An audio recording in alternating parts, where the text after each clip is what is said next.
நாம் தமிழர் கட்சி சீமான் மீது வீரலட்சுமி பல்வேறு குற்றச்சாட்டுகளை கூறியிருக்கிறார். பரபரப்பான இந்த குற்றச்சாட்டுகள் அதிர்ச்சியை ஏற்படுத்தி இருக்கிறது. தனது பினாமி பெயரில் பல்வேறு இடங்களில் நிலத்தை வாங்கியிருப்பதாக மக்கள் குற்றம் சாட்டினாலும் அதற்கு ஒரு ஆதாரத்தை காட்டி பரபரப்பை ஏற்படுத்தி இருக்கிறார் வீரலட்சுமி. வீரலட்சுமி கூறுவதை கேளுங்கள். என் தாய் தமிழ் உறவுகளுக்கு வணக்கம்.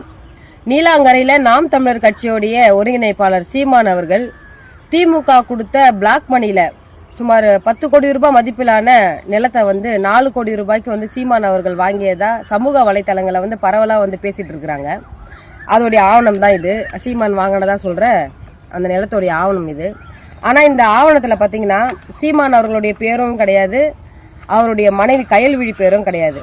ஆனாலும் இது சீமான் தான் வாங்கினாரு அப்படின்ட்டு பரவலாக பேசுறதுக்கு காரணம் என்னன்றதை நான் சொல்கிறேன். அதுக்கு முன்னாடி எனக்கு இந்த தகவல் பேசுகிறப்ப ஐயா வடிவேல் ஐயா அவர்களுடைய காமெடி தான் எனக்கு நினைவுக்கு வருது. அந்த காமெடியை சொல்கிறேன் பாருங்க.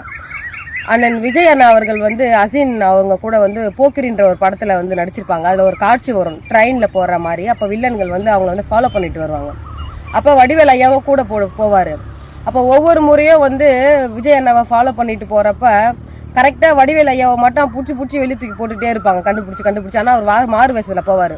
கடைசியாக ஒரு வாட்டி மாறு வேஷத்தில் போகிறப்ப அந்த வில்லன்கள் கரெக்டாக வடிவேல் ஐயாவை கேட்ச் பண்ணி தூக்கி வெளியே போடுவாங்க. அவர் உடனே என்ன பண்ணுவா, டேய் விடுங்கடா, நான் எப்போ வந்தாலும் என்னைய மட்டும் கரெக்டாக கண்டுபிடிச்சிருங்களாடா, எப்பட்றா அப்படின்னு.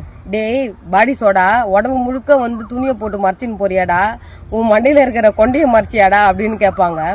அது போல தான் இருக்குது சீமான் அவர்கள் இந்த டாக்குமெண்ட் பண்ணியிருக்கிறது.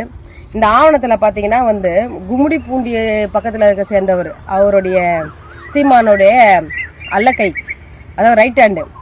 சீமானுக்கு ரெப்ரசன்டேட்டிவாக இருந்து எல்லா ஊடகத்துலேயும் அவர் தான் பேசுவார். நாம் தமிழர் கட்சியை சேர்ந்தவர், கும்முடி பூண்டியை சேர்ந்த ஒருத்தர். அவர் ஈசிஆரில் வாங்குற லேண்டுக்கு கும்முடி பூண்டியிலேருந்து விட்னஸ் போடுறாரு.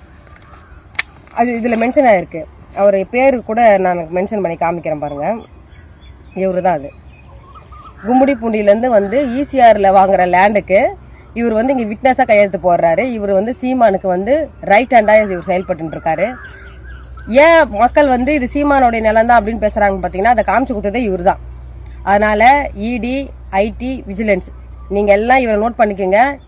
இவரை தூக்குனீங்கன்னா சீமான் கையில் இருக்கிற இந்த பிளாக் மணி 1000 கோடியை நீங்கள் தூக்கிடலாம். அதனால் வருகின்ற 22/7/2026 அன்னைக்கு நான் இது சம்பந்தமான புகாராக இன்கம் டேக்ஸ் அலுவலகத்தில் காலை 11:30 மணி அளவில் நான் புகார் மனு அளிக்கிறேன் என்பதனை நாட்டு மக்களுக்கு தெரிவிச்சுக்கிறேன். வீரலட்சுமி கொடுக்கும் புகாரின் மீது நடவடிக்கை எடுப்பார்களா அதிகாரத்தில் இருப்பவர்கள்? என்ஃபோர்ஸ்மெண்ட் டைரக்டரேட் இதன் மீது நடவடிக்கை எடுத்து சீமான் வைத்திருக்கும் 1000 கோடி பினாமி சொத்துக்களை பறிமுதல் செய்யுமா என்பதையெல்லாம் பொறுத்திருந்துதான் பார்க்க வேண்டும்.